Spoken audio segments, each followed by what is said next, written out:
Hello students, welcome to this lecture.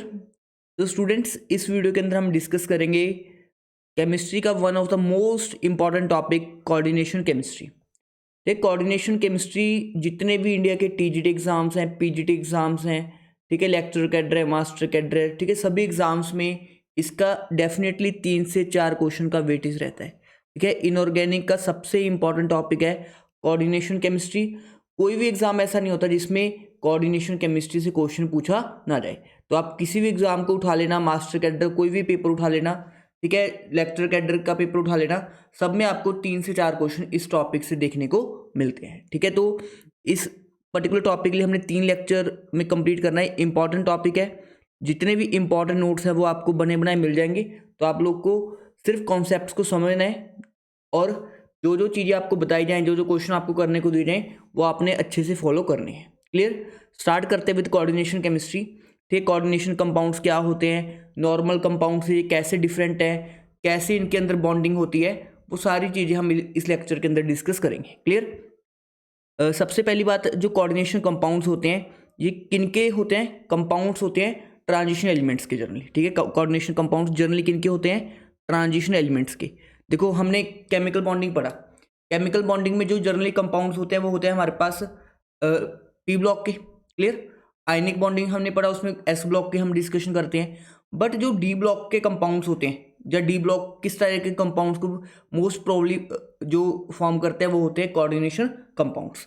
तो basically coordination compounds किनके साथ लिंक है? डी ब्लॉक एलिमेंट्स के साथ। ठीक है, ऐसा नहीं है कि बाकी ग्रुप्स के नहीं बना सकते, बाकी भी बना सकते हैं, बट जो अपने सिलेबस में है वो डी ब्लॉक एलिमेंट्स के साथ है। क्लियर? उसके अलावा यहाँ पे आपको 3 इंपॉर्टेंट, जैसे कोऑर्डिनेशन कंपाउंड्स है 3 इंपॉर्टेंट, जैसे हमारी बॉडी में क्या होता है, विटामिन B12 की रिक्वायरमेंट होती है, हमारी ब्लड के अंदर हीमोग्लोबिन होता है, और एक क्लोरोफिल आपने सुना होगा प्लांट्स के अंदर होता है।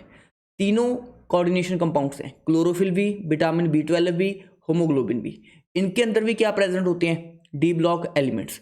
कौन कौन से डी ब्लॉक एलिमेंट प्रेजेंट हैं वो आप लोग को पता होना चाहिए, एग्जाम का इंपॉर्टेंट क्वेश्चन है। क्लोरोफिल के अंदर मैग्नीशियम प्रेजेंट होता है। क्लोरोफिल के अंदर क्या प्रेजेंट होता है? मैग्नीशियम। विटामिन B12 के अंदर प्रेजेंट होता है हमारा कोबाल्ट, इंपॉर्टेंट है। और जो हीमोग्लोबिन है उसके अंदर प्रेजेंट होता है आयरन। हीमोग्लोबिन के अंदर क्या प्रेजेंट होता है? आयरन। क्लियर सबको? उसके अलावा इसका कई सारा एप्लीकेशन होता है, लाइक एनालिटिकल केमिस्ट्री में, पॉलीमराइजेशन रिएक्शन में, मेटलर्जी में, मेटल्स को प्योरीफाई करने में, उनको रिफाइन करने में काफ़ी इनका रोल होता है। वाटर की प्योरीफिकेशन में भी कोऑर्डिनेशन कंपाउंड EDTA का यूज़ किया जाता है। क्लियर? उसके अलावा coordination compounds also find application in electroplating. ठीक है, textile dyeing and medicinal chemistry. ठीक है, जैसे इसमें आपको एक कंपाउंड पढ़ाऊंगा मैं, सिस्प्लेटिन। ठीक है, हम इस चैप्टर में एक कंपाउंड पढ़ेंगे जिसको बोलते हैं सिस्प्लेटिन। वो एक कैंसर ट्रीटमेंट के लिए यूज़ की जाने वाली ड्रग है। वो क्या है? एक तरह की कैंसर ट्रीटमेंट के लिए यूज़ करे जाने वाली ड्रग है या मेडिसिन है। तो यहाँ से हमें समझ आ रहा है कि जो हमारे कोऑर्डिनेशन कंपाउंड्स हैं उनका हमारी डेली लाइफ में भी काफ़ी इंपॉर्टेंस है, और जो हमें नेचुरली चीज़ें मिल रही है, हीमोग्लोबिन हमारी बॉडी के अंदर है, विटामिन B12 की हमें रिक्वायरमेंट होती है, क्लोरोफिल जिससे प्लांट्स अपना फूड सिंथेसाइज करते हैं, वो सारे जो नेचुरल चीज़ें हैं उन सब में कॉम्प्लेक्स कंपाउंड या कोऑर्डिनेशन कंपाउंड्स क्या हैं? प्रेजेंट है। इसलिए चैप्टर हमारे लिए पढ़ना काफ़ी इंपॉर्टेंट हो जाता है। क्लियर? अब देखो, सबसे पहले कोऑर्डिनेशन कंपाउंड्स को पढ़ने से पहले हम देखते हैं कितने टाइप के कंपाउंड्स होते हैं। ठीक है, एक होता है हमारे पास एडिशन कंपाउंड्स। क्या होते हैं? Addition compounds. एडिशन कंपाउंड्स का मतलब होता है दो कंपाउंड दो पर्टिकुलर सॉल्ट्स की एडिशन से बने। देखो, सॉल्ट होता है जैसे NaCl है, K2SO4 है, कई सारे सॉल्ट्स हैं। अगर दो सॉल्ट्स मिल रहे हैं, दो या दो से ज़्यादा सॉल्ट्स मिल रहे हैं, आपस में अगर सिंपली ऐड हो जाए तो उनको हम बोलते हैं एडिशन कंपाउंड्स। ठीक है, एडिशन कंपाउंड्स क्या होते हैं? जब 2 और more simple salts are chemically combined together. जैसे इसके एग्जांपल है, हमने पोटाशियम सल्फेट लिया, एल्यूमिनियम सल्फेट लिया, साथ में डाल दिया 24 वाटर। ये अलग अलग चीज़ें ली, इनको मिक्स करके हमने एक कंपाउंड बना दिया जो K2SO4 Al2SO4.20H2, जिसको हम बोलते हैं 24H2, जिसको हम बोलते हैं अलम। फिटकरी, फिटकरी होती है, इसको अलम हम बोलते हैं, पोटाश अलम बोल देते हैं। बेसिकली क्या बोल देते हैं इसको? पोटाश अलम। क्लियर? तो सिंपली अगर दो कंपाउंड्स को ऐड कर दें उनको हम बोलते हैं एडिशन कंपाउंड्स। उसके बाद देखो, अब एडिशन कंपाउंड्स भी फर्दर 2 टाइप के होते हैं।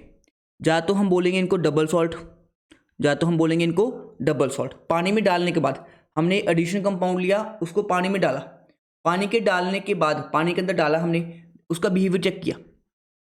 कोई एडिशन कंपाउंड लिया हमने, यहाँ पे एडिशन कंपाउंड को किसमें डाल दिया, पानी के अंदर डाल दिया, तो हमने क्या चेक किया, उस कंपाउंड का बिहेवियर चेक किया। या तो वो होंगे डबल सॉल्ट, या होंगे कोऑर्डिनेशन या कॉम्प्लेक्स कंपाउंड्स। अब क्या डिफरेंस है दोनों में, वही हम चीज़ें डिस्कस करते हैं। देखो सबसे पहले देखो डबल सॉल्ट्स का मीनिंग क्या होता है। डबल सॉल्ट्स का मीनिंग क्या होता है, जैसे मेरे पास 3 डबल सॉल्ट्स लिखे हैं। डबल सॉल्ट्स मतलब एक तरह के एडिशन कंपाउंड्स ही हैं, एक तरह क्या है एडिशन कंपाउंड्स, मतलब 2 कंपाउंड्स को ऐड करने पे बने। जैसे पहला पोटाशियम हमने अभी डिस्कस किया, दूसरा भी काफ़ी इंपॉर्टेंट जिसको हम बोलते हैं ferrous sulphate ammonium sulphate dot 6H2, इसको हम बोलते हैं मोहर सॉल्ट। ये भी इंपॉर्टेंट कंपाउंड है, डायरेक्ट आपसे फॉर्मूला पूछा जा सकता है। उसके अलावा KCl MgCl2 डॉट 6H2, इसको हम बोलते हैं कार्नेलाइट। ये तीनों एग्जाम्पल होती है हमारे पास डबल सॉल्ट की, तीनों एग्जाम्पल किसके हमारे पास डबल सॉल्ट्स की।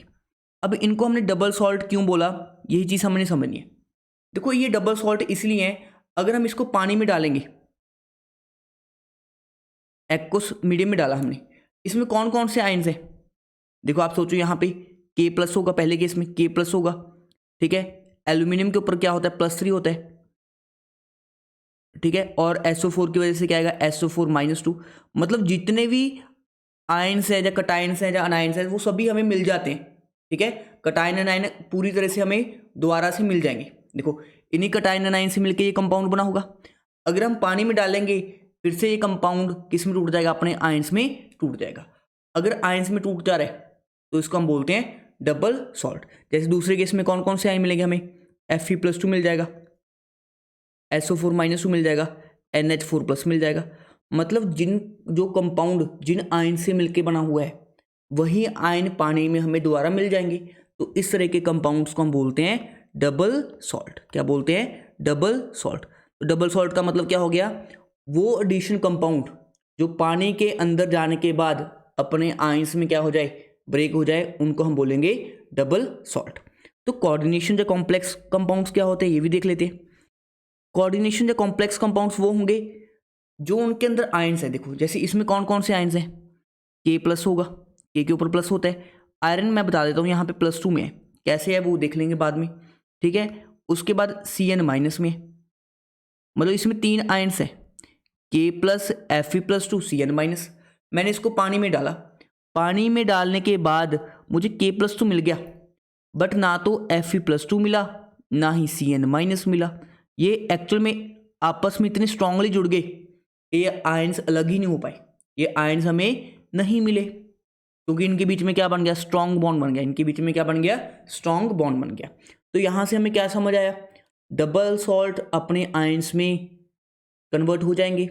जो कोऑर्डिनेशन कंपाउंड्स हैं पानी के अंदर जाने के बाद कुछ आयंस दे देंगे, कुछ आयंस नहीं दे पाएंगे, कुछ आयंस दे देंगे, कुछ आयंस नहीं दे पाएंगे। तो इस तरह के कंपाउंड्स को हम बोलते हैं कोऑर्डिनेशन कंपाउंड्स। जो भी आपको स्क्वायर ब्रैकेट में लिखा कंपाउंड मिल जाए समझ लो वो कौन सा कंपाउंड है, कोऑर्डिनेशन कंपाउंड है। क्लियर सबको। नेक्स्ट देखो अपने पास क्या है, ठीक है। इस चैप्टर को अच्छे से सीखना है तो आप लोग को डी ब्लॉक एलिमेंट्स से याद होने चाहिए। वैसे तो मैंने आपको प्रीवियस चैप्टर्स में करवा दिए, बट एक बार फिर भी मैं दोबारा से रिवाइज करवाता हूँ आपको, जो भी आपके पास डी ब्लॉक एलिमेंट्स हैं। तो डी ब्लॉक एलिमेंट्स आप लोग को पता होना चाहिए और उनकी इलेक्ट्रॉनिक कॉन्फ़िगरेशन भी आनी चाहिए। डी ब्लॉक एलिमेंट्स में हमारे पास 3 सीरीज़ होती हैं, एक होती है 3D सीरीज़, एक होती है 4D सीरीज़ और एक होती है 5D सीरीज़। तो सभी के एलिमेंट्स आपको याद होने चाहिए। 3D सीरीज़ तो डायरेक्टली याद होनी चाहिए, scandium, titanium, vanadium, chromium, manganese, iron, cobalt, निकल, कॉपर, जिंक। क्लियर। जो अपने पास 4D सीरीज़ है उसको याद करने का तरीका होता है यारी यरा निभाना, मौत तक, रुकावट, राह पड़े, आगे कूदो। क्लियर। कैसे याद करना है आपको इसको, यारी जरा निभाना, मौत तक, रुकावट, राह पड़े, आगे कूदो। ठीक है, इस तरह से याद करना है। अब उसके बाद ये भी आपको लोग को याद करवाया हुआ है, इसको याद करते हैं हम ला हफ्ता, ला हफ्ता वरना रे ओसामा से ईरान में पिटवाऊंगा। क्लियर। तो कुछ इस तरह से हमें याद करना पड़ता है। देखो अजीब सी ट्रिक्स हैं, बट मैंने आपको पहले ऑलरेडी चैप्टर्स में करवा दी है। अगर नहीं आई हुई है तो आप लोग इनको दोबारा से सुनो वीडियो को, तो आपको याद हो जाएंगे। बट अगर इस चैप्टर को अच्छे से सीखना है तो आपको ये सारे एलिमेंट्स याद होने चाहिए। क्लियर। उसके इनके एटॉमिक नंबर भी लिखने बहुत आसान है। स्कैंडियम का 21 होता है, इसका 22 होगा, 23, 24, 25, 26, 27, 28, 29, 30। क्लियर। उसका इसका होता है अपने पास 21 में 18 ऐड कर दो, कितना आ जाएगा? ये आ जाएगा अपने पास 39। तो इसका होता है 39, 40, 41, 42, 43, 44, 45, 46, 47 और इसका होता है 48। उसका इसमें अगर हम 18 ऐड करेंगे तो ये बन जाएगा अपने पास 57। तो कुछ बच्चे सोचेंगे 57 के बाद 58 आ जाए, नहीं, क्योंकि ना यहाँ पे बीच में इसके बाद 14 एफ ब्लॉक एलिमेंट्स आते हैं। तो 14 एफ ब्लॉक एलिमेंट्स आ जाएंगे तो 57, 58 से लेके 71 तक एफ ब्लॉक रहेगा। उसका फिर से यहाँ पे 72 होता है, 73, 74, 75, 76, 77, 78, 79 और मरकरी का होता है एटॉमिक नंबर 80। क्लियर। इतने पॉइंट्स तो आप लोग को पता होने चाहिए। उसके नेक्स्ट जो बेसिक्स हैं, बेसिक्स में आपको क्या पता होना चाहिए? जैसे इनको लेफ्ट टू राइट याद किया हमने, सिमिलरली आपने टॉप टू बॉटम भी क्या करना है, इसको याद करना है। टॉप टू बॉटम भी सिखा देता हूँ कैसे याद करना होता है। ठीक है, ये वाला फ्रेम में आ नहीं रहा होगा ना? हाँ देखो, कुछ पार्ट फ्रेम में नहीं आ रहा होगा, बट वो आप देख लेना। ठीक है, आपको मिल जाएगी नोट्स, तो वहाँ से आप देख लेना। मेनली हमें डील करना है 3D सीरीज़ के साथ। तो 3D सीरीज़ के आपको इलेक्ट्रॉनिक कॉन्फ़िगरेशन आने कंपलसरी है। ठीक है, 3D सीरीज़ के इलेक्ट्रॉनिक कॉन्फ़िगरेशन कंपलसरी आने चाहिए। जैसे मैं आपको सिखा देता हूँ फिर से। जैसे हमारे पास क्या है, 18 तक तो आर्गन हो जाता है। आर्गन के बाद अगर हमने 21 इलेक्ट्रॉन भरने हैं, 3 इलेक्ट्रॉन और भरने हैं। पहले हम इलेक्ट्रॉन भरते हैं 4s में, फिर भरते हैं 3D में। अब ऐसा क्यों है? 4s की एनर्जी देखो, 4 + 0, s के लिए वैल्यू 0 होती है, तो इसकी एनर्जी होती है 4 + 0 4। 3D के लिए 3 + 2 कितना हो जाएगा? 5। तो 4s की एनर्जी कम है, इसमें पहले इलेक्ट्रॉन भरे जाते हैं, 3D की ज़्यादा होती है। क्लियर। वो बाद का पार्ट है, आपने सीखा होगा एटॉमिक सिस्टम में। तो इसकी कॉन्फ़िगरेशन बन जाएगी 4s2 3d1। इसकी क्या बन जाएगी? 4s2 3d2। इसकी क्या बन जाएगी? 4s2 3d3। क्लियर। उसके बाद इसकी 4s1 3d5 हो जाती है। मतलब होनी तो क्या चाहिए थी? 4s2 3d4, बट इसकी हो क्या जाती है? 4s1 3d5। इसकी हो जाएगी 4s2 3d5। Clear, as it is जैसी एक्सपेक्टेड थी। 4s2 3d6, 4s2 3d7, 4s2 3d8। जो इसकी कॉन्फ़िगरेशन है कॉपर की, ये भी एक्सेप्शनल होती है। इसका होता है अपने पास 4s1 3d10। क्लियर। और इसकी कॉन्फ़िगरेशन होती है हमारे पास 4s2 3d10। तो आप लोगों ने एक बात देखी होगी कि दो का एक्सेप्शनल कॉन्फ़िगरेशन आ रहा है। कौन से दो हैं? एक तो अपने पास क्रोमियम का एक्सेप्शनल कॉन्फ़िगरेशन है, और दूसरा हमारे पास कॉपर का क्या है? एक्सेप्शनल कॉन्फ़िगरेशन है। क्लियर। तो इसका रीज़न भी होता है, जहाँ पे जो हाफ फील्ड है 3D में 5 इलेक्ट्रॉन आ गए ना, तो हाफ फील्ड कॉन्फ़िगरेशन होती है, काफ़ी स्टेबल होती है। क्रोमियम में फुली फील्ड कॉन्फ़िगरेशन होती है, सॉरी कॉपर में फुली फील्ड कॉन्फ़िगरेशन होती है, इसलिए क्या हो जाता है? स्टेबल हो जाता है। आई थिंक सभी को इतना पॉइंट क्लियर हो चुका है। कॉन्फ़िगरेशन आ गया है। अब नेक्स्ट जो पॉइंट है हमारे पास, जैसे आपको बोला गया आयरन का कॉन्फ़िगरेशन लिखो। आयरन का कॉन्फ़िगरेशन आप क्या बताओगे? एटॉमिक नंबर 26 टिप्स पे होना चाहिए। तो बस आपने क्या बोलना है? 4s2 3d6। जो लास्ट वाला डिजिट है वही बोल दो, सिंपल हो गया। आपको बोला जाए कोबाल्ट का कॉन्फ़िगरेशन बताओ, तो कोबाल्ट का कॉन्फ़िगरेशन क्या है? कोबाल्ट का एटॉमिक नंबर 3d7, तो इसका कॉन्फ़िगरेशन क्या हो जाएगा? 4s2 3d7, 4s2 3d7। हमें क्लियर है, चलो सारी बातें। नेक्स्ट चीज़ क्या है हमारे पास?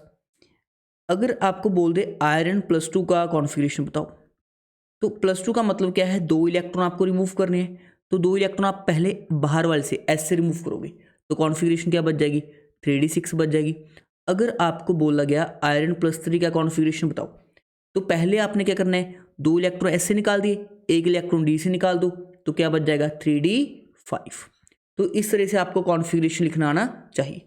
अगर मैं आपको बोलूँ कोबाल्ट +2 का कॉन्फ़िगरेशन क्या आएगा तो आप लोग मुझे बता सकते हो। तो 2 इलेक्ट्रॉन चले जाएंगे एस से, तो कॉन्फ़िगरेशन क्या बच जाएगा 3d7। अगर मैं आपको बोलूँ कोबाल्ट +3 का कॉन्फ़िगरेशन बताओ, 3 इलेक्ट्रॉन रिमूव करने हैं, 2 हमने एस से रिमूव कर देंगे, एक डी से, कॉन्फ़िगरेशन क्या बच जाएगा 3d6। सभी को समझ आ रहा है। उसके बाद नेक्स्ट चीज़ देखो, जो भी एलिमेंट्स हैं टॉप से बॉटम आपको सारे याद होने चाहिए। देखो लेफ्ट टू राइट तो मैंने याद करवा दिए, टॉप टू बॉटम भी कैसे याद करना है वो भी सीख लो। टॉप टू बॉटम याद करने के लिए आपको याद करना है स्कूटर यामा, क्या याद करना है आपने, स्कूटर आता था पहले यामा कंपनी का, तो कौन सी कंपनी का स्कूटर लेके आना है, यामा, स्कूटर यामा। उसके बाद टी ज़रा हॉट, ठीक है, इसको कैसे याद करना है, टी ज़रा हॉट। इसको ऐसे याद करना है वो नवाब था, वो नवाब था। क्लियर। इसको ऐसे याद करना है क्रोमाटन होता है ना, क्रोमाटन, तो इसको याद करना है क्रोमाटन। डब्ल्यू टंगस्टन होता है, डब्ल्यू क्या होता है, टंगस्टन। इसके बाद इसको कैसे याद करना है, मन तक ऋणी, कैसे याद करना है, मन तक ऋणी। इसको याद करना है फेरस। क्लियर। उसके बाद इसको याद करना है कौन रहेगा आयरलैंड, कौन रहेगा आयरलैंड। नहीं पढ़ोगे पिटोगे, निकल प्लेडियम प्लेटिनम, नहीं पढ़ोगे पिटोगे। कौन आगे आया, कौन आगे आया, जिंदगी कैडबरी होगी, ऐसे याद करना है इसको, जिंदगी कैडबरी होगी। क्लियर। तो देखो लेफ्ट टू राइट आपको याद होना चाहिए, टॉप टू बॉटम भी। ऐसा क्यों करवा रहा हूँ, सो डैट आपका ये चैप्टर अच्छे से जाए, इसलिए आपको पता होना चाहिए कि हमने इसको अच्छे से ढंग से करना है। क्लियर। अब जो डी ब्लॉक एलिमेंट्स हैं उनकी कॉन्फ़िगरेशन सीख गए। अगर आपसे पूछा जाए बताओ भाई Ru+2 का कॉन्फ़िगरेशन क्या होगा, तो आपने Ru का तो सीखा नहीं है, बट आपने ऊपर वाले का सीख लिया, इसके Fe+2 का। आपको पता होना चाहिए Ru के ऊपर क्या है, Fe है, तो Fe+2 का निकाल लो आप। Fe+2 का हमने सीख लिया है 3d6 होता है, बिल्कुल सही है। तो Ru+2 का भी क्या होगा 3d6 की जगह बस क्या कर दो 4d6 कर दो, क्या कर दो 4d6। समझ आया सभी को। चलो मैं 2-3 एलिमेंट्स देता हूँ, आप मुझे उनका कॉन्फ़िगरेशन लिख के बताओ कि उनका कॉन्फ़िगरेशन क्या होगा। जैसे मैं आपको बता रहा हूँ, सपोज करो Pd+2, Pd+2 का बताइए कॉन्फ़िगरेशन क्या होगा हमारे पास, ठीक है। उसके अलावा कॉपर+2 का क्या होगा कॉन्फ़िगरेशन। उसके अलावा आप मुझे बताइए सिल्वर+2 का क्या कॉन्फ़िगरेशन होगा। उसके अलावा आप मुझे बताइए वेनेडियम+3+2 का कॉन्फ़िगरेशन क्या होगा। ठीक है, ट्राई कीजिए क्वेश्चंस को। तो देखो अगर मुझे प्लेडियम का निकालना है तो प्लेडियम कहाँ से आता है, निकल प्लेडियम प्लेटिनम। तो निकल का कॉन्फ़िगरेशन क्या होता है, निकल का कॉन्फ़िगरेशन लिख लो। निकल का कॉन्फ़िगरेशन होता है 3d8 4s2, या 4s2 3d8 एक ही बात है। हमने 2 इलेक्ट्रॉन मूव कर दिए तो बचा क्या 3d8, बस इसकी जगह क्या लिख देंगे 4d8, क्या लिख देंगे 4d8। कॉपर+2, कॉपर का कॉन्फ़िगरेशन क्या होता है 4s1 3d10। समझ आया। तो 2 इलेक्ट्रॉन करने, पहले एस से रिमूव किया फिर डी से, तो इसका कॉन्फ़िगरेशन बन जाएगा 3d9। उम्मीद करता हूँ आप लोगों ने सही किया होगा। आगे कौन आगे, ठीक, कॉपर के नीचे एजी होता है तो इसका भी क्या आ जाएगा 4d9 आ जाएगा, इसका कॉन्फ़िगरेशन क्या आ जाएगा 4d9। वेनेडियम+2, देखो स्कैंडियम टाइटेनियम वेनेडियम 23 होता है एटॉमिक नंबर, इसकी कॉन्फ़िगरेशन होती है 4s2 3d3। अगर हमारे पास 2 इलेक्ट्रॉन रिमूव कर दिए, इसकी कॉन्फ़िगरेशन क्या बच जाएगी 3d3, क्या बच जाएगी 3d3 बच जाएगी। तो इस तरह से हम एलिमेंट्स का कॉन्फ़िगरेशन लिख सकते हैं। वैसे तो ये चैप्टर हम रिवीजन कर रहे हैं तो आप लोग को ऑलरेडी आना चाहिए था ये सब कुछ, बट क्योंकि मैं बिल्कुल बेसिक्स ही पढ़ा रहा हूँ तो इसलिए मैंने ये सारे बेसिक्स भी आपके क्लियर कर दिए, सो डैट आपको आगे जाके इस चैप्टर में कोई दिक्कत ना आए। अब नेक्स्ट चीज़ क्या है, जो कोऑर्डिनेशन कंपाउंड से बनेंगे कैसे। देखो कोऑर्डिनेशन कंपाउंड्स बनेंगे कैसे वो देख लेते हैं, फिर तो हमारा काम ईजी हो जाएगा। कोऑर्डिनेशन कंपाउंड्स, देखो हमारे पास एक मेटल होगा, क्या होगा, एक मेटल होगा। मेटल कौन सा होगा वो हमने देख लिया है, डी ब्लॉक मेटल होगा। मेटल कौन सा होगा हमारे पास, डी ब्लॉक मेटल होगा। अब डी ब्लॉक मेटल की ना एक खास बात होती है, एक इंपॉर्टेंट चीज़ होती है डी ब्लॉक मेटल की, इनके पास वेकेंट डी ऑर्बिटल होता है। क्या होता है, इनकी कॉन्फ़िगरेशन लिख के देख लो, इनके पास क्या होता है, वेकेंट डी ऑर्बिटल होता है। अगर इनके पास वेकेंट डी ऑर्बिटल है तो ये अपने वेकेंट डी ऑर्बिटल में इलेक्ट्रॉन पेयर को क्या कर सकते हैं, एक्सेप्ट कर सकते हैं। मतलब ये एक्सेप्टर एटम होते हैं, ये क्या होते हैं, एक्सेप्टर होते हैं। एक्सेप्टर मतलब इलेक्ट्रॉन पेयर को क्या कर सकते हैं, एक्सेप्ट। और एक इस चैप्टर में हम टर्म यूज करेंगे लीगेंड, एक हम टर्म यूज करेंगे इस चैप्टर में लीगेंड। लीगेंड का मतलब होता है, लीगेंड होता है इलेक्ट्रॉन रिच स्पीशीज। लीगेंड क्या होता है, इलेक्ट्रॉन रिच स्पीशीज। तो लीगेंड का काम क्या होगा बताओ, लीगेंड जो इलेक्ट्रॉन रिच स्पीशीज है ये इलेक्ट्रॉन क्या करेगा, डोनेट करेगा। इलेक्ट्रॉन क्या करेगा, डोनेट करेगा। किसको करेगा, अपने पास मेटल को डोनेट करेगा। किसको डोनेट करेगा, मेटल को डोनेट करेगा। तो जब इस तरह का बॉन्ड बनेगा, लीगेंड अपना इलेक्ट्रॉन डोनेट करेगा किसको, मेटल को। लीगेंड अपना इलेक्ट्रॉन डोनेट करेगा किसको, मेटल को। मेटल के पास क्या है, वेकेंट डी ऑर्बिटल खाली है। लीगेंड के पास क्या है, इलेक्ट्रॉन पेयर है। लीगेंड अपना क्या करेगा, इलेक्ट्रॉन पेयर डोनेट करेगा मेटल को। तो इनके बीच में कौन सा बॉन्ड बनेगा, इनके बीच में बनेगा कोऑर्डिनेट बॉन्ड। इस तरह के बॉन्ड को हम क्या बोलते हैं, कोऑर्डिनेट बॉन्ड। तो कोऑर्डिनेट बॉन्ड बन रहा है, इसलिए इस तरह के कंपाउंड्स को हम बोलते हैं क्या, कोऑर्डिनेशन कंपाउंड्स। क्या बोलते हैं, इस तरह के कंपाउंड्स को कोऑर्डिनेशन कंपाउंड्स। आई थिंक आप लोग को समझ आ गया होगा कि इस तरह के कंपाउंड्स को हम कोऑर्डिनेशन कंपाउंड क्यों बोलते हैं। नेक्स्ट चीज़ देखो, अब कुछ टर्मिनोलॉजी देख लेते हैं जो हम यूज़ करेंगे इस चैप्टर में। पहले हम देख लेते हैं कैसे रिप्रेजेंट करते हैं। देखो ये एक बेसिक स्ट्रक्चर है। यहाँ पे आप देखो जो कॉपर है, इसको इन्होंने क्या लिखा हुआ है, कॉपर क्या है, सेंट्रल मेटल एटम है। कॉपर क्या है, एक तरह का हमारा सेंट्रल मेटल एटम, मतलब डी ब्लॉक मेटल है। उसके बाद अमोनिया, आपको पता है अमोनिया के ऊपर क्या होता है, लोन पेयर होता है। अमोनिया के ऊपर क्या होता है, लोन पेयर। तो अमोनिया यहाँ पे किसकी तरह एक्ट करता है, लीगेंड। किसकी तरह एक्ट करता है, लीगेंड।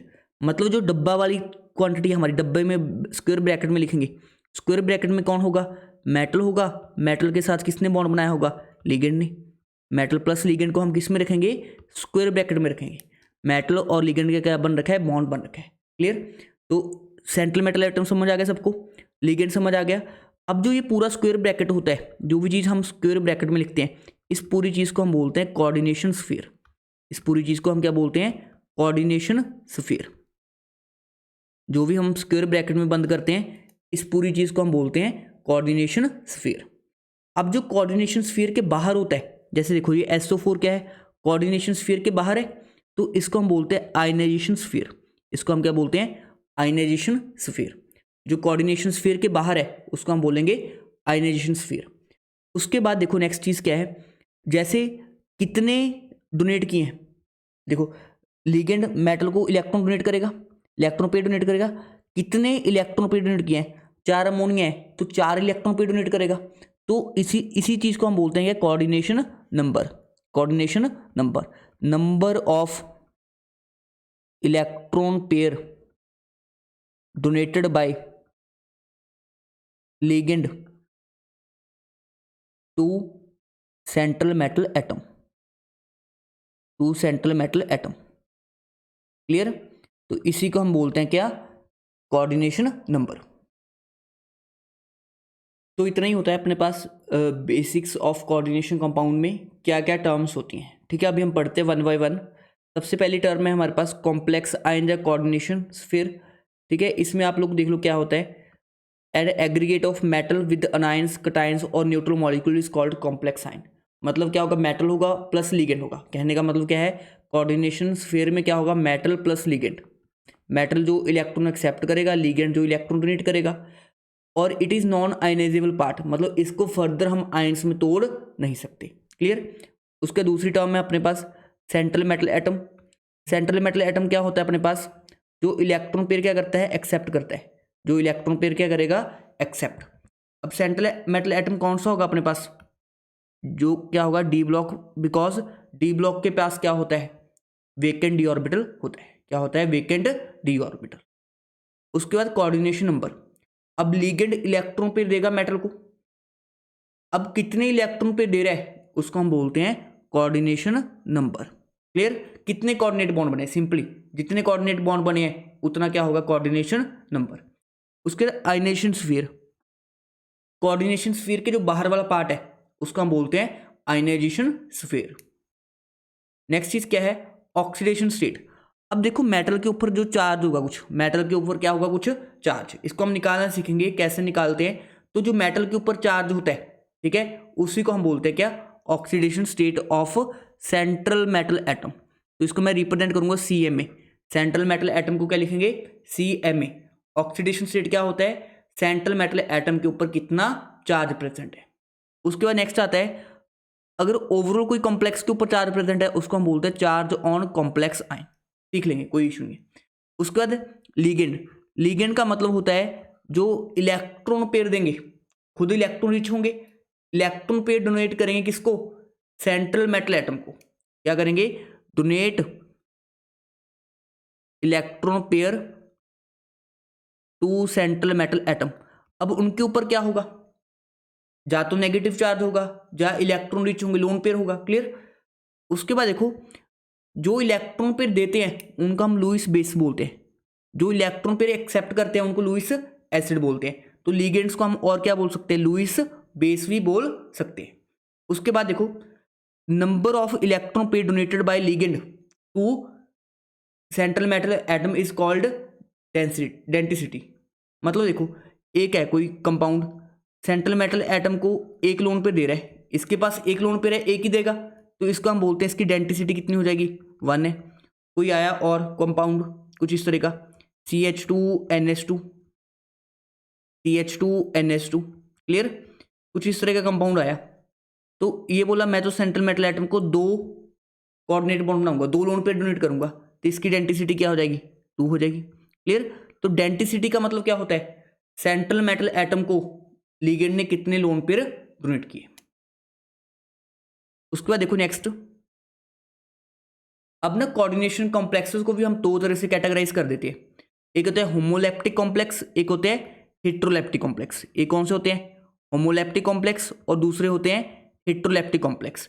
होमोलैप्टिक कॉम्प्लेक्स का मतलब होता है अगर सभी लिगेंड्स क्या हों, आइडेंटिकल, अगर सभी लिगेंड्स आइडेंटिकल हैं तो उसको हम बोलते हैं होमोलैप्टिक कॉम्प्लेक्स। जैसे इस केस में सभी लिगेंड्स क्या है, अमोनिया है, तो इसको हम बोलेंगे क्या, होमोलैप्टिक कॉम्प्लेक्स।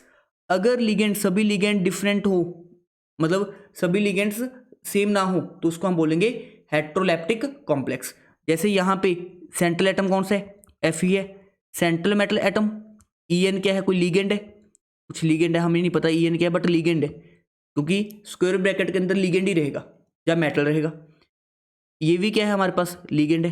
तो इसमें सभी लिगेंड सेम है, डिफरेंट है, यहाँ पे एक En लिगेंड दिख रहा है, एक Ca लिगेंड दिख रहा है। अगर लिगेंड्स एक से ज़्यादा हैं तो उस तरह के कॉम्प्लेक्स को हम बोलते हैं हेट्रोलैप्टिक कॉम्प्लेक्स। नेक्स्ट देखो अपने पास, अभी मेन चीज़ क्या है, एक तो सेंट्रल मेटल एटम है, उसके बारे में ज़्यादा डिस्कस नहीं करना क्योंकि वो हम ऑलरेडी पढ़ चुके हैं कि डी ब्लॉक एलिमेंट्स क्या होंगे हमारे, सेंट्रल मेटल एटम। मेन चीज़ पढ़ना क्यों है, लिगेंड्स के बारे में। किसके बारे में पढ़ना है, लिगेंड्स के बारे में। लिगेंड्स क्या होते हैं, जो इलेक्ट्रॉन पेयर क्या करेंगे, डोनेट करेंगे। अब ना सबसे पहले हम पढ़ते हैं जो सिर्फ एक लोन पेयर देते हैं, जो सिर्फ अपना क्या देंगे, एक लोन पेयर देंगे, तो उनको हम बोलते हैं मोनोडेंटेट लिगेंड्स। मोनोडेंटेट लिगेंड्स का मतलब क्या है, उनकी डेंसिटी कितनी है, 1 है, मतलब कितने लोन पेयर देंगे, सिर्फ एक लोन पेयर देंगे। क्लियर? जैसे पहले न्यूट्रल वाले की बात करते हैं, न्यूट्रल का मतलब होता है उनके ऊपर कोई चार्ज नहीं है, क्या होगा इनके ऊपर, लोन पेयर। जैसे नाइट्रोजन के ऊपर लोन पेयर है, इसको हम लिखेंगे अमाइन, क्या लिखेंगे, अमाइन। ध्यान रखो, इसको लिगेंड कौन सा हो गया, अमोनिया, बट लिखेंगे क्या इसको, अमाइन। उसके बाद H2, सर H2 के पास तो 2 लोन पेयर होता है, ऑक्सीजन के पास, बिल्कुल सही बात है, ऑक्सीजन के ऊपर 2 लोन पेयर है, बट डोनेट एक ही करेगा। देखो एक लोन पेयर डोनेट किया उसने, उसके खुद के ऊपर क्या आ जाएगा, positive charge lone pair donate करती। तो ये डोनेट कितने करते हैं, सिर्फ एक लोन पेयर ही करते हैं। कोई भी एक एटम मैक्सिमम एक लोन पेयर ही दे सकता है, उससे ज़्यादा दे नहीं सकता। तो इसको हम बोलेंगे वर्ड एक्वा, क्या वर्ड बोलेंगे, एक्वा। NO को हम बोलेंगे नाइट्रोसिल, PH3 को फॉस्फीन, PPH3 को, मतलब देखो ये 3 फिनाइल ग्रुप है ना, ट्राई फिनाइल फॉस्फीन, इसको हम बोलेंगे डाई ऑक्सीजन, डाई नाइट्रोजन। देखो इसमें भी ऑक्सीजन के ऊपर लोन पेयर है, इसको हम बोलेंगे मिथाइल अल्कोहल, मिथाइल अमीन, यूरिया, इसमें भी देखो नाइट्रोजन के ऊपर लोन पेयर है, इस कंपाउंड को हम बोलते हैं हाइड्रोजन। आपको सारे एग्जाम्पल याद करने की जरूरत नहीं है, बस आप लोग पहले ये 5-6 एग्जाम्पल्स को क्या रखो, ध्यान में रखो। उसके बाद सबसे ज़्यादा जो यूज़ किए जाते हैं वो होते हैं अनायनिक लिगेंड्स। अनायनिक लिगेंड्स का मतलब होता है नेगेटिव चार्ज लिगेंड्स। ये भी कितने लोन पेयर देंगे, अपना एक लोन पेयर डोनेट करेंगे। जैसे F- को हम बोलेंगे फ्लोरो, लेटेस्ट फ्लोरी बोलते हैं, वैसे तो फ्लोराइड आयन है, इसको लिखेंगे कैसे, फ्लोरो।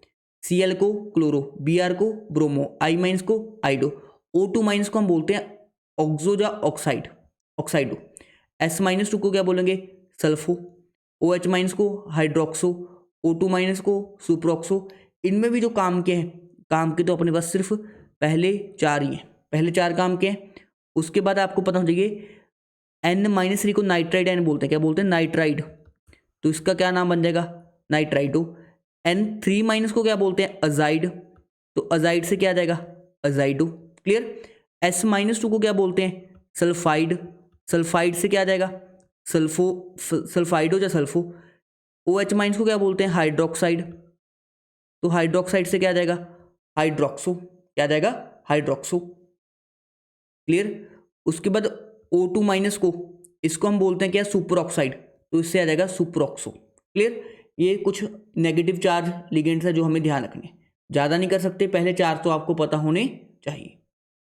उसके बाद कटायनिक लिगेंड्स। कटायनिक मतलब जिनके ऊपर खुद के ऊपर क्या है, पॉजिटिव चार्ज है, जिनके खुद के ऊपर क्या है, पॉजिटिव चार्ज है। देखो वैसे तो ये अच्छे लिगेंड्स होते नहीं है, क्योंकि जिनके ऊपर खुद के ऊपर पॉजिटिव चार्ज है, उनके खुद के ऊपर इलेक्ट्रॉन्स की कमी है, तो दूसरे को डोनेट करेंगे। बट कुछ एग्जांपल्स मिलते हैं हमें पॉजिटिव चार्ज लिगेंड्स के भी। जैसे एक होता है NH2NH3+। देखो इसका फॉर्मूला क्या बन जाएगा, N2H5+। ये इंपॉर्टेंट है, हाइड्रोजन पढ़ा था ना इधर, हाइड्रोजन NH2NH2, हाइड्रोजन में ही से क्या बन गया, हाइड्रोजोनियम। तो ये कहाँ से डोनेट करेगा, इधर वाला नहीं डोनेट कर पाएगा, इस पर तो पॉजिटिव चार्ज है, ये वाला डोनेट कर देगा। क्लियर। सिमिलरली एक आपको ध्यान रखना है NO+। NO+ भी क्या कर सकता है, अपने पास इलेक्ट्रॉन पेयर को डोनेट कर सकता है, इसको हम बोलते हैं नाइट्रोसोनियम। क्या बोलते हैं, नाइट्रोसोनियम। बस ये पॉजिटिव चार्ज लिगेंड में आपको 2 एग्जांपल्स को ध्यान में रखना है। नेक्स्ट देखो, अभी इंपॉर्टेंट लिस्ट आएगी, ठीक है, जो आपको लिस्ट दे रहा हूँ काफ़ी इंपॉर्टेंट है, याद करनी पड़ेगी आपको, ठीक है ना। नेक्स्ट है अपने पास बाइडेंटेड लिगेंड्स की लिस्ट। क्या है अपने पास, बाइडेंटेड लिगेंड्स की। बाइडेंटेड लिगेंड्स कौन से होते हैं, जो कितने लोन पे डोनेट कर सकते हैं, जो हमारे पास 2 लोन पे डोनेट कर सकते हैं। इसमें सबसे इंपॉर्टेंट एग्जाम्पल होता है इथाइलिन डाइमीन, इसको हम रिप्रेजेंट करते हैं EN से। इथाइलिन देखो, CH2CH2 को हम बोलेंगे क्या, इथाइलिन। डाइअमीन, डाइअमीन का मतलब होता है 2 अमीन, 2 NH2 ग्रुप है, एक ये वाला लोन पे डोनेट कर देगा, दूसरा ये वाला लोन पे डोनेट कर देगा। तो इसकी डेंसिटी कितनी होगी अपने पास, 2 होगी। कितनी डेंसिटी होगी, 2। अगर डेंसिटी 2 है तो इसने कितनी रिंग्स फॉर्म की, देखो एक रिंग ही फॉर्म की है ना। देखो आप स्ट्रक्चर देखो, रिंग जैसा बन गया स्ट्रक्चर, ये वाला 5 मेंबर रिंग बन गई। कितने मेंबर रिंग बन गई, 5 मेंबर रिंग। ऐसे सोचो ना आप लोग, ऐसे यहाँ पे बना देता हूँ, CH2 NH2 CH2 NH2। इस नाइट्रोजन के ऊपर भी लोन पेयर है, इस नाइट्रोजन के ऊपर लोन पेयर है। इसने मेटल को क्या किए, इलेक्ट्रॉन पे डोनेट किए। क्लियर। कितने मेंबरिंग बन गई, 1 2 3 4 5, ठीक है, 5 मेंबरिंग बन गई, 5 मेंबरिंग। और रिंग फॉर्मेशन को ही हम क्या बोलते हैं, रिंग फॉर्मेशन को ही हम बोलते हैं चिलेशन। जो रिंग फॉर्मेशन हो रहा है इसी को हम बोल देते हैं चिलेशन, जब किलेशन बोल देते हैं कुछ, इसको हम बोलते हैं चिलेशन। क्लियर। किलेशन बोल दो, चिलेशन बोल दो, कोई फर्क नहीं पड़ता, समझ आ गया सभी को। अब दूसरी एग्जांपल जो आप लोग को ध्यान रखनी है, ऑक्सालेट, ठीक है। इसका स्ट्रक्चर ऐसा होता है, मैं बना देता हूँ यहाँ पे, ऑक्सालेट। आपको पता है ऑक्सैलिक एसिड होता है, COOH, इसको हम बोलते हैं ऑक्सैलिक एसिड, ऑर्गेनिक में आता है ऑक्सैलिक एसिड। तो इसका स्ट्रक्चर ऐसा होता है, C≡OOH, C≡OOH, ऑक्सैलिक एसिड। अगर इससे ऑक्सालेट को बनाना है मैंने, C≡OO-, C≡OO-, इसको हम बोलते हैं क्या, ऑक्सालेट। इसको हम क्या बोलते हैं, ऑक्सालेट। तो एक लोन पेयर कौन डोनेट करेगा, एक लोन पे ये डोनेट करेगा, एक लोन पे ये डोनेट करेगा, तो इसकी डेंसिटी भी कितनी हो जाएगी, 2 हो जाएगी। समझ आया सभी को। तो ये कौन सा है अपने पास, ऑक्सलेट। तो दो तो आप लोग को पता याद होना चाहिए, एक तो अपने पास ईएन का फुल फॉर्म होता है इथाइलिन डाई अमीन, और दूसरा होता है ऑक्सलेट। ठीक है, कैसे बनते हैं ये भी मैंने आप लोग को सिखा दिया।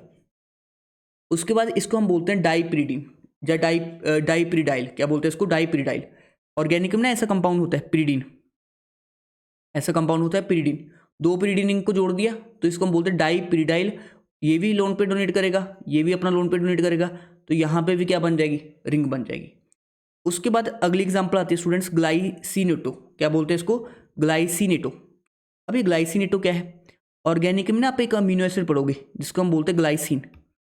क्या बोलते हैं, ग्लाइसिन। तो ग्लाइसिन का स्ट्रक्चर कुछ ऐसा होता है, CH2, इधर एक तरफ C डबल बॉन्ड OH होता है, एक तरफ क्या होता है, NH2। इस कंपाउंड को बोलते हैं ग्लाइसिन। तो अगर हम इस OH को हटा के इसका अनायन बना दें तो क्या बनेगा, CH2 C double bond O minus, यहाँ पे NH2। इसको हम बोलते हैं ग्लाइसिनेटो, इसको हम बोलते हैं ग्लाइसिनेटो। तो एक लोन पेयर ये देगा ऑक्सीजन वाला, एक नाइट्रोजन अपना लोन पेयर देगा, तो ये भी क्या होता है अपने पास, बाइडेंटेट लिगेंड होता है। तो थर्ड आपको जो ध्यान रखना है इंपॉर्टेंट में, वो है ग्लाइसिन। क्या है, ग्लाइसिन। अगला भी आप लोग ध्यान रख सकते हो, देखो आपको देखने पड़ेंगे स्ट्रक्चर इनके। अगला है AC माइनस, इसको हम बोलते हैं एसिटाइल एसिटिनेटो। अगला होता है हमारे पास डाईमिथाइल ग्लाइओक्सामेट, इसको भी आप ध्यान रख सकते हो, DMG माइनस। आप लोग को एटलीस्ट नाम तो पता होना चाहिए, किन किन के नाम पता होना चाहिए, ethylene diamine EN, ऑक्सलेटो, glycinato, AC minus भी क्या होता है, एक बाइडेंटेड लिगेंड, इस तरह का स्ट्रक्चर होता है, और एक होता है डाईमिथाइल ग्लाइऑक्सीमेटो। ठीक है, तो अगर आप लोगों ने कम करना है काम थोड़ा सा, वैसे सारा पढ़ना चाहिए, बट आपको ये 3 तो पता होने चाहिए पक्का से। ठीक है, बाकी सारे आना चाहिए तो बेटर रहेगा। उसके बाद देखो पॉलीडेंटेड लिगेंड्स, जो 2 से भी ज़्यादा इलेक्ट्रॉन पे डोनेट कर दे उनको हम बोलते हैं पॉलीडेंटेड लिगेंड्स। जैसे इसमें देखो कितने इथाइलिन है, ये इथाइलिन है, ये इथाइलिन है, इसको हम बोलेंगे डाई इथाइलिन। 2 इथाइलिन है ना, तो इसको हम बोलेंगे डाई इथाइलिन। कितने NH हैं, एक ये NH है, ये NH है, ये NH है, तो इसको बोलेंगे ट्राई अमीन। इसको हम बोलते हैं डाई इथाइलिन ट्राई अमीन। अब इसके पास कितने लोन पे डोनेट करेगा, ये हमारे पास एक यहाँ से लोन पे डोनेट करेगा, एक यहाँ से लोन पे डोनेट करेगा, और एक यहाँ से लोन पे डोनेट करेगा।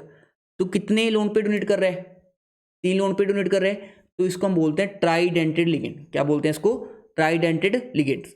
और इस केस में नंबर ऑफ चिलेट्स कितने फॉर्म हुए, नंबर ऑफ चिलेट्स, अगर ट्राइडेंटेड लिगेंड्स है तो नंबर ऑफ चिलेट्स डेंटिसिटी -1 होता है, मतलब 3 डेंटिसिटी है, एक माइनस कर देंगे, 2 रिंग्स फॉर्म हो जाएंगी, वो हमें दिखाई भी दे रहे हैं। क्लियर। अब उसके बाद देखो इसका नाम कर सकते हो आप लोग, 1 इथाइलिन, 2 इथाइलिन, 3 इथाइलिन, इसको हम बोलेंगे ट्राई इथाइलिन। NH कितने हैं, 1 2 3 4, tetra amine, tri ethylene tetra amine, trien. Clear. इस केस में कितनी रिंग्स बन गई, first ring, second ring, and ये बन गई हमारे पास third ring. Next important example देखो स्टूडेंट्स, सबसे इंपॉर्टेंट एग्जांपल है अपने पास, इसको हम बोलते हैं EDTA4-। इसकी फुल फॉर्म होती है ethylene diamine tetra acetato hexadentate ligand होता है एक। ठीक है, इसको नाम देखो कैसे बना, मैं आपको बना के दिखाता हूँ। इसको ऐसे समझो, इथाइलिन, इथाइलिन मतलब CH2 ग्रुप है यहाँ पे, इथाइलिन डाई अमीन मतलब कितने अमीन ग्रुप होंगे, 2। जैसे इथाइलिन डाइमीन तो हमने अभी पढ़ा था, ये होता है इथाइलिन डाइमीन, CH2 NH2।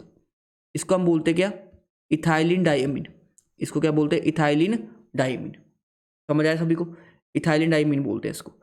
अब उसके बाद देखो हमने बनाना है इथाइलिन डाइमीन टेट्राएसिटेटो, मतलब हम क्या करेंगे, ये नाइट्रोजन से दोनों हाइड्रोजन हटा के यहाँ पे क्या लगा देंगे, एसिटेट ग्रुप। यहाँ पे कौन सा ग्रुप लगा देंगे, एसिटेट। आप लोगों को पता ही होगा इस वाले ग्रुप को हम बोलते हैं एसिटेट ग्रुप। तो ऐसे कितने ग्रुप लगा देंगे, ऐसे हम लगा देंगे 4 ग्रुप। तो इसका नाम क्या बन जाएगा, यहाँ पे भी नाइट्रोजन, यहाँ पे भी क्या लगा देंगे, एसिटेट ग्रुप, और इस साइड भी क्या लगा देंगे हम, एसिटेट ग्रुप। तो आप लोग समझो इस जो लिगेंड है इसका नाम होता है अपने पास EDTA4-। क्लियर। अब ऐसा नाम क्यों आया देख लो आप लोग ध्यान से, ये एक हेक्साडेंटेड लिगेंड है, ये ऑक्सीजन डोनर साइट्स हैं, ये नाइट्रोजन डोनर साइट्स हैं, ये वाला ऑक्सीजन डोनर साइट्स हैं। तो total number of donating sites कितनी है? 6 है, इसलिए इसको हम बोलते हैं हेक्साडेंटेड लिगेंड। सभी को क्लासिफिकेशन क्लियर है? तो हमने 3 तरह के लिगेंड्स पढ़े हैं, पहले मोनोडेंटेड, फिर बाइडेंटेड, और उसके बाद हमने डिस्कस किए हैं पॉलीडेंटेड लिगेंड्स को। नेक्स्ट क्या है अपने पास? नेक्स्ट एक कैटेगरी होती है जिसको हम बोलते हैं एम्बीडेंटेड लिगेंड्स। एम्बीडेंटेड लिगेंड्स का मतलब होता है वो लिगेंड्स जिनके पास एक से ज़्यादा डोनेटिंग साइट हो, जो एक से ज़्यादा डोनेटिंग साइट रखे, मतलब एक लिगेंड है उसके पास ही 2 डोनर साइट है, बट एट ए टाइम वो एक साइट के थ्रू क्या करेगा? डोनेट। जैसे देखो CN जो लिगेंड है, CN लिगेंड का CN माइनस का स्ट्रक्चर कुछ इस तरह से होता है, CN यहाँ पे नेगेटिव चार्ज होता है, इसके ऊपर लोन पेयर होता है, तो ये कार्बन के थ्रू भी डोनेट कर सकता है, कभी इसका मन किया तो ये नाइट्रोजन के थ्रू भी क्या कर सकता है? डोनेट कर सकता है। कार्बन के थ्रू भी डोनेट कर सकता है, कभी मन किया नाइट्रोजन के थ्रू भी क्या कर सकता है? डोनेट। तो इसके पास कितनी डोनर साइट्स हैं? 2 डोनर साइट्स हैं, बट एक टाइम पे ये कितने के थ्रू डोनेट करेगा? सिर्फ एक साइड के थ्रू डोनेट करेगा। तो इस तरह के लिगेंड्स को हम बोलते हैं एम्बीडेंटेड लिगेंड्स। तो एम्बीडेंटेड लिगेंड्स का मतलब हो गया जिनके पास 2 डोनर साइट्स होंगी, but at A time it can donate through 1 site only. तो इसमें देखो आप लोग, अगर कार्बन के थ्रू डोनेशन होती है तो इसको हम बोलेंगे साइनाइडो, अगर नाइट्रोजन के थ्रू डोनेशन होती है तो इसको बोलेंगे आइसोसाइनाइडो। यही इंपॉर्टेंट होता है। उसके अलावा आप लोग को पता होना चाहिए, अगर हम बात करें, एक होता है अपने पास NCO माइनस, ठीक है, इसका नाम होता है साइनेटो। इसका नाम क्या होता है? साइनेटो। अगर ऑक्सीजन के थ्रू डोनेशन होगी साइनेटो O बोल देते हैं, अगर नाइट्रोजन के थ्रू डोनेशन होगी तो साइनेटो N। याद करने की कोई लोड नहीं है, बस पता होना चाहिए। उसके अलावा SCN को हम बोल देते हैं थायोसाइनेटो। क्या बोल देते हैं? देखो ऑक्सीजन के सल्फर आ गया, तो इसको हम बोल देते हैं थायोसाइनेटो, ठीक है। तो अगर सल्फर से डोनेशन हो रही है थायोसाइनेटो, अगर नाइट्रोजन से हो रही है तो थायोसाइनेटो N। क्लियर? उसके बाद एक होता है अपने पास NO2 माइनस, ऐसे होता है देखो NO2 माइनस, NO2 माइनस इस तरह का स्ट्रक्चर होता है। क्लियर? NO2 माइनस में अगर ऑक्सीजन के थ्रू डोनेशन होती है इसको बोलते हैं नाइट्राइटो। क्या बोलते हैं इसको? नाइट्राइटो। अगर नाइट्रोजन के थ्रू डोनेशन होती है तो इसको बोलते हैं नाइट्रो। तो देखो यहाँ पे ऑक्सीजन के थ्रू डोनेशन हुई है तो इसको बोलेंगे नाइट्राइटो, अगर नाइट्रोजन के थ्रू डोनेशन हो तो इसको बोलेंगे नाइट्रो। समझ आ गया सभी को? तो ये होता है अपने पास एम्बीडेंटेड लिगेंड्स। ये क्या होते हैं? एम्बीडेंटेड लिगेंड्स।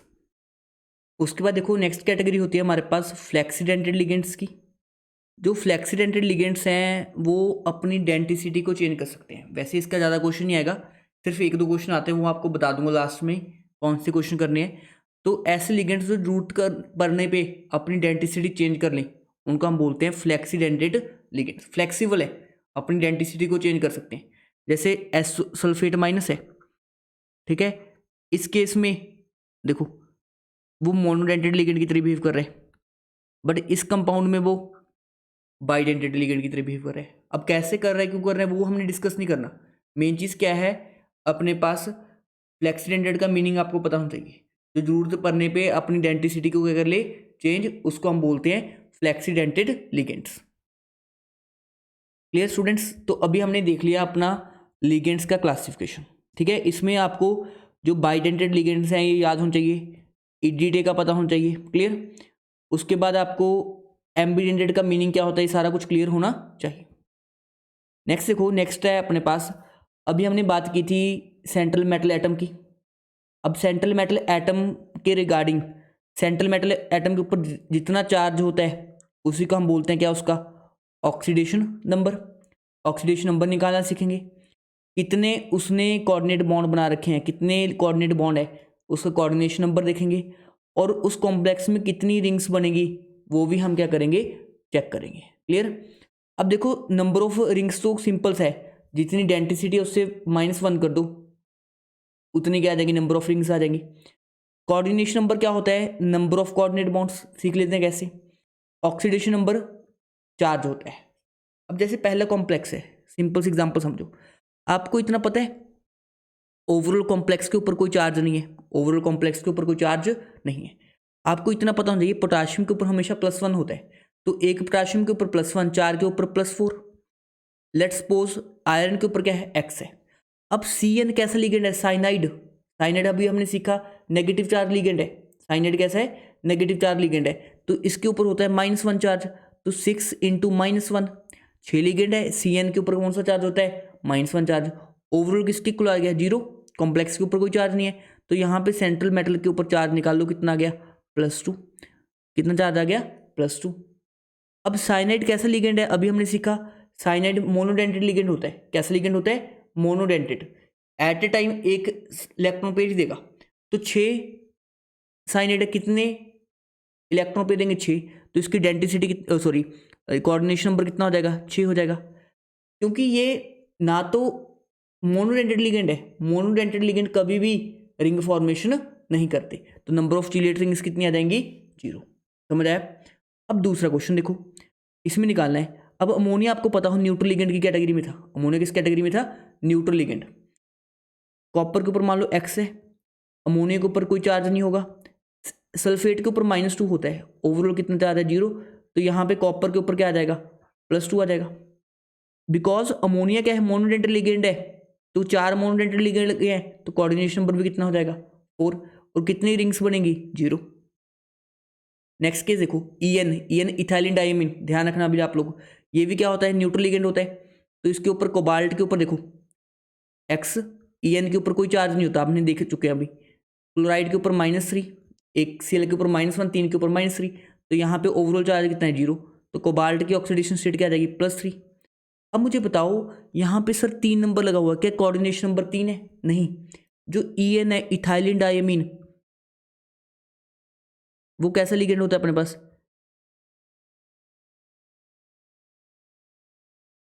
कुछ इस तरह का लिगेंड होता है। यहाँ पे NH2 होता है, यहाँ पे NH2 होता है, सॉरी गलत बना गया, हाँ कुछ इस तरह का लिगेंड होता है। अभी इस साइड से भी डोनेट कर सकता है, इस साइड से भी डोनेट कर सकता है। तो एक लिगेंड कितने डोनेट कर रहा है, 2 कोऑर्डिनेट बॉन्ड बना रहा है, तो 3 लिगेंड है, कितने कोऑर्डिनेट बॉन्ड बनाएंगे, 6। समझ आया सभी को कि एक EN कितने कोऑर्डिनेट बॉन्ड बनाता है, 2। 3 है, EN है, कितने बनाएंगे, 6। तो इसका कोऑर्डिनेशन नंबर 3 नहीं होगा, इसका कोऑर्डिनेशन नंबर होगा हमारे पास 6। अब नंबर ऑफ चिलेट रिंग्स, एक EN कितनी रिंग्स बनाएगा, देखो नंबर ऑफ चिलेट रिंग्स कितनी हो जाएंगी, बाइडेंटेड लिगेंड है, तो एक बाइडेंटेड एक रिंग बनाएगा, तो 3 बाइडेंटेड कितनी रिंग बनाएंगे, 3 रिंग बनाएंगे। समझाऊँ कैसे, देखो कोबाल्ट है, इसके साथ पहला EN जुड़ा, EN कितने बॉन्ड्स देगा, इसको इसको कुछ 2 तरफ से डोनेट करेगा। दूसरा EN है, ये भी इसको कितने डोनेट करेगा, 2। तीसरा EN है, ये भी इसको 2। तो कितनी रिंग्स बन गई इसमें, 3 रिंग्स का क्या हो गया, फॉर्मेशन। ठीक है, ये आप लोग का होमवर्क है, कर लेना, सॉल्व किया पड़ा है। उसके बाद ये भी आपका अच्छा होमवर्क है, ठीक है, और ये भी होमवर्क है। आप लोग को साथ में आंसर दे दिए हैं, आप लोग वीडियो को पॉज करना, खुद से ट्राई कर लेना, उससे आपको क्लैरिटी मिल जाएगा। इसलिए मैं इतना मेहनत करके इस स्लाइड्स बनाता हूँ, सो डैट कुछ एग्जाम्पल्स मैं करवा दूँ, कुछ सॉल्व एग्जाम्पल्स आप कर लो, जिससे आपकी प्रॉपर क्या हो जाएगी, प्रैक्टिस हो जाएगी। उसके बाद देखो कॉम्प्लेक्स किस तरह का है, 3 तरह के कॉम्प्लेक्स होते हैं। एक होता है कटायनिक कॉम्प्लेक्स, एक होता है अनायनिक कॉम्प्लेक्स, एक होता है हमारे पास न्यूट्रल कॉम्प्लेक्स।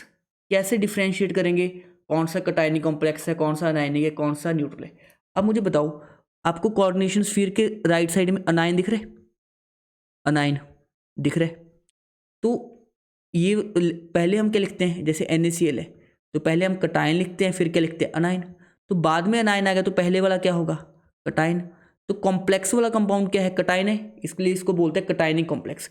जब सीधा ही क्या हो इसके ऊपर पॉजिटिव चार्ज, तब भी इसको क्या बोलेंगे, कटायनिक कॉम्प्लेक्स। दूसरा देखो, इसमें जो पॉजिटिव चार्ज है वो पहले लिख रखा है, स्क्वायर ब्रैकेट वाला बाद में है, तो इसको हम बोलेंगे अनायनिक कॉम्प्लेक्स। या और कैसे आइडेंटिफाई कर सकते हैं, बाद में क्या लिखा हो, नेगेटिव चार्ज हो, कॉम्प्लेक्स के ऊपर क्या हो, नेगेटिव चार्ज।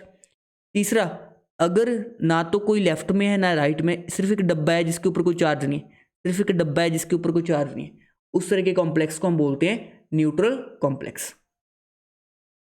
अब स्टूडेंट्स हमने क्लासिफिकेशन पढ़ लिया है अच्छे से, लिगेंड्स का, ऑक्सीडेशन नंबर कैसे निकालते हैं, ऑक्सीडेशन स्टेट कैसे निकालते हैं, कोऑर्डिनेशन नंबर कैसे निकालते हैं, नंबर ऑफ रिंग्स कैसे निकालते हैं। नेक्स्ट हमारा जो पोर्शन होगा, आप लोग को समझ आ रहा होगा, देखो काफ़ी कम टाइम में हम काफ़ी ज़्यादा चीज़ें कवर कर रहे हैं, तो आप लोग को अच्छे से समझना है, इन सेशंस को यूज़ करना है, सो डैट आप लोग अपनी अच्छे से रिवीजन भी कर पाओ, जो पहली बार पढ़ रहे हैं उनको सारी चीज़ें अच्छे से क्लियर भी हो जाए।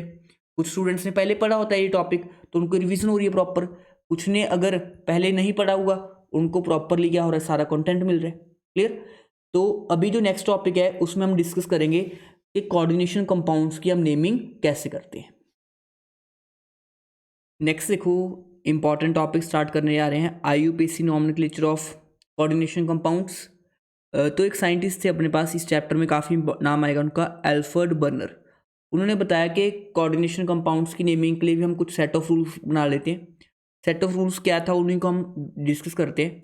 देखो पहला रूल तो यही था, जैसे NaCl की आपको नेमिंग करनी है, आप कैसे करते हो, पहले कटायन का नाम करते हो, फिर अनायन का नाम करते हो, सोडियम क्लोराइड। सिमिलरली उन्होंने बोला पहले हम कटायन का नाम करेंगे, बाद में किसका नाम करेंगे, अनायन का।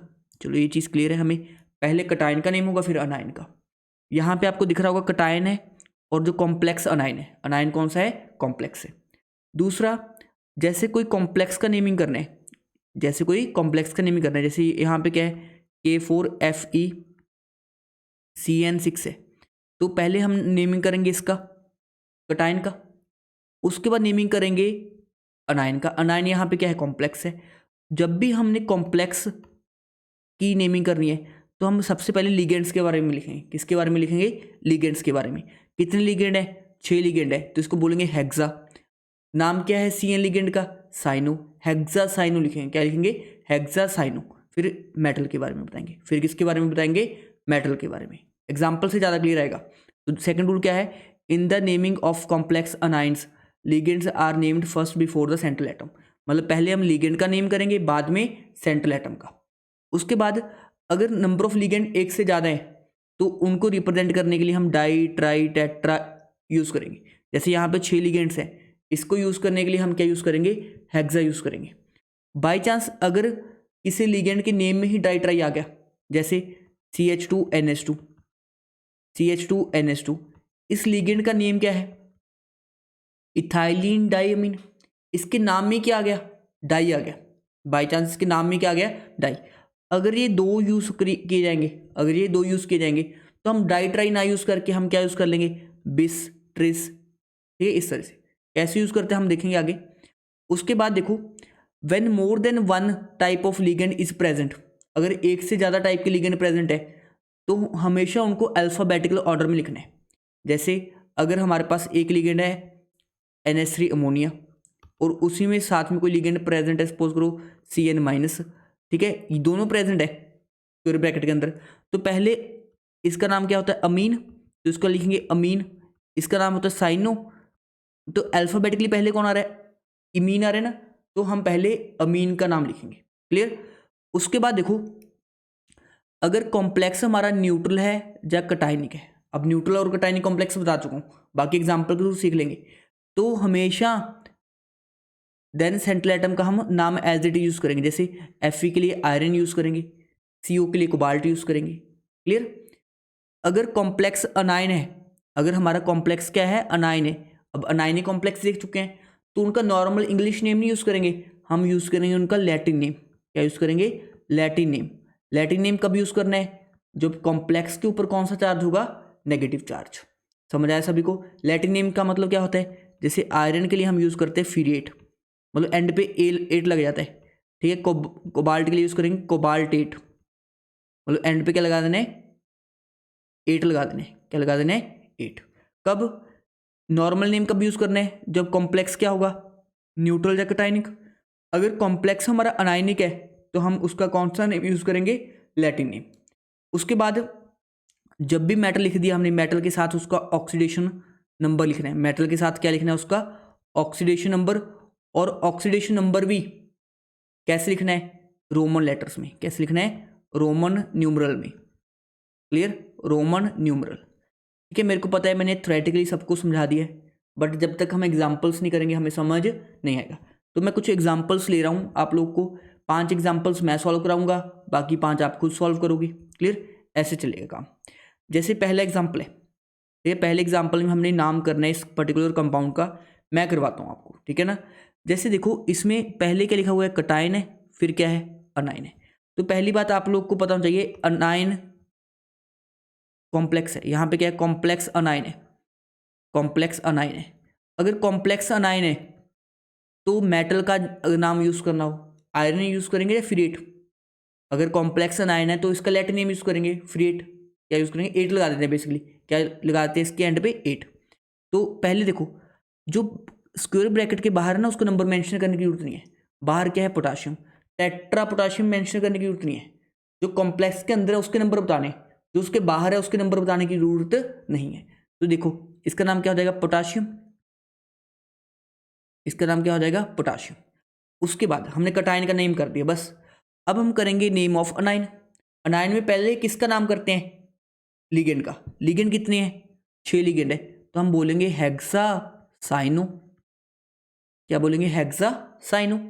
अब आयरन की यहाँ पे ऑक्सीडेशन स्टेट क्या है, आयरन की ऑक्सीडेशन स्टेट है +2, आप लोग निकालना सिखा चुका हूँ मैं।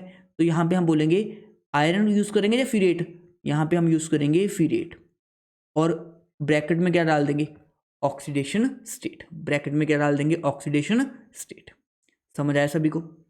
अब जैसे दूसरा एग्जाम्पल आप लोग को करना खुद से, मैं करवाता हूँ आपको थर्ड एग्जाम्पल। थर्ड एग्जाम्पल में आप सोचो बाद में क्या है, अनायन है, तो पहले क्या दिया हुआ है आपको, कटायन। अब कटायन कॉम्प्लेक्स है या मतलब कॉम्प्लेक्स है, कटायन क्या है, कॉम्प्लेक्स है यहाँ पे। तो पहले कटायन का नेम करेंगे फिर अनायन का। अब इसमें देखो 6 अमीन है तो यूज़ करेंगे हेक्सा। अब ना हमारे पास अमीन में डबल एम आता है, क्या आता है, डबल एम, हेक्सा अमीन। अब कोबाल्ट यूज़ करेंगे या कोबाल्टेट, आप लोग मुझे बताओ। तो इसका यूज़ करेंगे हम कोबाल्ट, सिंपल। अब इसकी ऑक्सीडेशन निकाल लेना, अब 3 आएगी, सिखा चुका हूँ ऑलरेडी। बाहर क्या है, Cl है, तो इसके लिए यूज़ कर लेंगे हम क्लोराइड। क्या यूज़ कर लेंगे, क्लोराइड। समझ आया सभी को। उसके बाद नेक्स्ट देखो, नेक्स्ट एग्जाम्पल ये वाली करवाता हूँ, फोर्थ वाली एग्जाम्पल। जैसे इसमें पहले मुझे बताओ कटायन क्या है, कॉम्प्लेक्स है, और बाद में क्या है, अनायन है। तो हमारे पास 2 लिगेंड्स हैं, एक है एक्वा, एक है क्लोरो। लिगेंड कैसे हैं, 2 हैं, डिफरेंट है, एक वाटर है, एक क्लोरो है। तो इसको हम यूज़ करेंगे एक्वा, इसका यूज़ करेंगे क्लोरो। तो इसका नेम कैसे होगा हमारे पास, पहले देखो एक्वा पहले आता ना, तो हम लिखेंगे tetra aqua, tetra aqua, clear. उसके बाद डाई क्लोरो, 2 क्लोरो है ना, डाई क्लोरो, ठीक है। ऑक्सीडेशन स्टेट निकाल लेना आप, क्रोमियम यूज़ करेंगे क्रोमेट, तो इसका यूज़ करेंगे क्रोमियम। क्या यूज़ करेंगे, क्रोमियम। उसके बाद ऑक्सीडेशन स्टेट निकाल लेना, 3 आएगा। बाहर क्या है, Cl है, तो यूज़ कर लेंगे क्लोराइड, बाहर Cl है तो यूज़ कर लेंगे क्लोराइड। कुछ समझ आया। चलो अगली एग्जाम्पल आप लोग ट्राई करना, आंसर मैं देके जाऊँगा सारे, ये भी ट्राई कर सकते हो, ये भी ट्राई कर सकते हो, ये भी ट्राई कर लेना, ये भी ट्राई कर लेना, ये भी आप लोग ट्राई करना। ये मैं कराता हूँ लास्ट वाली एग्जाम्पल, ठीक है। तो लास्ट वाली एग्जाम्पल देखो, पहले मुझे बताओ बाद में अनायन है तो कॉम्प्लेक्स कैसा है, कटायनिक कॉम्प्लेक्स है। कैसे कॉम्प्लेक्स है, कटायनिक कॉम्प्लेक्स है। इसमें देखो सबसे पहले हम EN क्या होता है, इथाइलिन डाइमीन, क्योंकि ये बाइडेंटेड लिगेंड है, इसके नाम में ही क्या गया, डाई। तो 3 को रिप्रेजेंट करने के लिए हम ट्राई ना यूज करके ट्रिस यूज कर लेंगे। क्या यूज कर लेंगे, ट्रिस। तो इसका नाम होगा tris ethylene diamine, ethylene diamine, clear. उसके बाद आयरन की ऑक्सीडेशन स्टेट निकाल लेना, आयरन यूज करेंगे पहली बात, तो नाम तो 3 आएगा, बाहर क्या आएगा, क्लोराइड, आयरन 3 क्लोराइड, ठीक है। आयरन कब यूज करना है, फिरेट कब यूज करना है, आप लोग को आई थिंक क्लियर हो चुका होगा। आयरन नॉर्मल नेम जब कटायनिक कॉम्प्लेक्स होगा या न्यूट्रल कॉम्प्लेक्स, फिरेट, कोबाल्टेट, जिंकेट, सिल्वरेट, ठीक है ना, सॉरी अर्जेंटेट, ठीक है। वो सब कब यूज करने हैं हमने, जब हमारे पास कॉम्प्लेक्स क्या होगा, अनायनिक होगा। आई थिंक सबको समझ आ चुका है अभी तक। अब ना ये सारे क्वेश्चन ट्राई करना आप लोग कहोगे सर हम ट्राई तो कर लेंगे बट आप लोग को आंसर कैसे पता चलेंगे, तो इसलिए मैंने आंसर सारे लिख दिए आप लोग के, सारे के सारे आंसर मैंने आप लोग के लिए ऑलरेडी लिख दिए हैं, ठीक है। आप लोग सारे प्रॉपरली सॉल्व कर लो। अगर इन केस कोई डाउट आता भी है तो मेरे को आप व्हाट्सएप कर दो या ग्रुप में भेज दो, ठीक है। मैं आपको सारी प्रॉब्लम्स को रिजॉल्व कर दूंगा। बट एटलीस्ट आपको ये वाली 11 एग्जाम्पल्स आनी चाहिए, ठीक है। इंपॉर्टेंट बेसिक क्वेश्चंस हैं 11, ठीक है, आप लोग को सारे आने चाहिए, ठीक है। मैंने कुछ 4 एग्जाम्पल के थ्रू आपको प्रैक्टिस करवा दी है। देखो मैं तो कितनी भी प्रैक्टिस करवा सकता हूँ आप लोग को, बट आप लोग को खुद से ही सीखनी है। ये रूल्स मैंने समझा दिए, कुछ क्वेश्चंस करवा दिए, बाकी सारे क्वेश्चन आप लोगों ने खुद से करने हैं ट्राई। क्लियर है सभी को? तो ये 11 क्वेश्चन है, पहले आप लोग यहाँ से ट्राई करो बिना सोल्यूशन देखे, गलती होती है होने दो, बाद में क्या करो, यहाँ से आंसर्स को अपने मैच कर लो।